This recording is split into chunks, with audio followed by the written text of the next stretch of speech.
Hello friends, स्वागत है आपका हमारे YouTube channel MP sky academy में। आज के इस वीडियो में हम जानेंगे कि पुस्तक समीक्षा क्या होती है। पुस्तक समीक्षा के बारे में हम जानेंगे।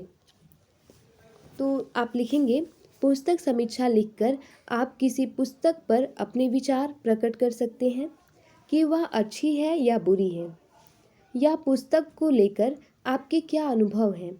इससे अगर कोई व्यक्ति पढ़ना चाहेगा तो वह आपकी पुस्तक समीक्षा को पढ़कर उस पुस्तक को पढ़ने का विचार बना सकता है।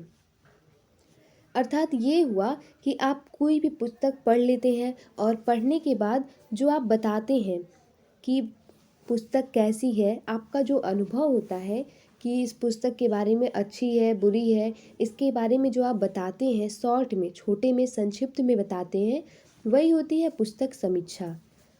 और आपकी पुस्तक, आपके द्वारा किए हुए पुस्तक समीक्षा को पढ़ करके कोई भी ये सोच सकता है कि हम अब इस पुस्तक को पढ़ेंगे या नहीं पढ़ेंगे, तो वो अपना विचार बना सकता है। पुस्तक को पढ़ने के बाद पुस्तक के बारे में बताना ही पुस्तक समीक्षा कहलाती है। इसके बाद साथ ही पुस्तक समीक्षा की परिभाषा जान लेते हैं हम। पुस्तक, किसी भी पुस्तक को पहले पढ़ा जाता है, उसके बाद पूरे पुस्तक का संक्षिप्त में वर्णन किया जाता है।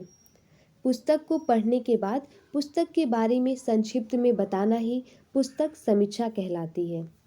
अर्थात आप इसको ऐसे समझ सकते हैं कि अगर आप किसी मूवी को देखें, 2-3 घंटे की मूवी देख लिए और उसे बहुत ही शॉर्ट में आप अपने फ्रेंड को 10 मिनट में बता देते हैं, उसी तरह से आप एक मोटी सी पुस्तक पढ़िए और उसके बाद उसे कुछ पन्नों में आप उसकी समीक्षा करते हैं, उसके बारे में बहुत ही संक्षिप्त में आप लिख देते हैं, बता देते हैं, तो वो आपके द्वारा की गई समीक्षा है, उस पुस्तक की समीक्षा आपने की है, तो ये माना जाता है कि वही समीक्षा है।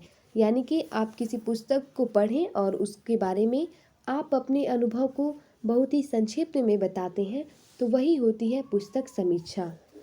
उम्मीद है कि आपको पुस्तक समीक्षा क्या होती है ये बहुत ही अच्छी तरह से समझ में आ गया होगा। अगर समझ में आ गया है तो प्लीज़ कमेंट करके बता दें। Thank you.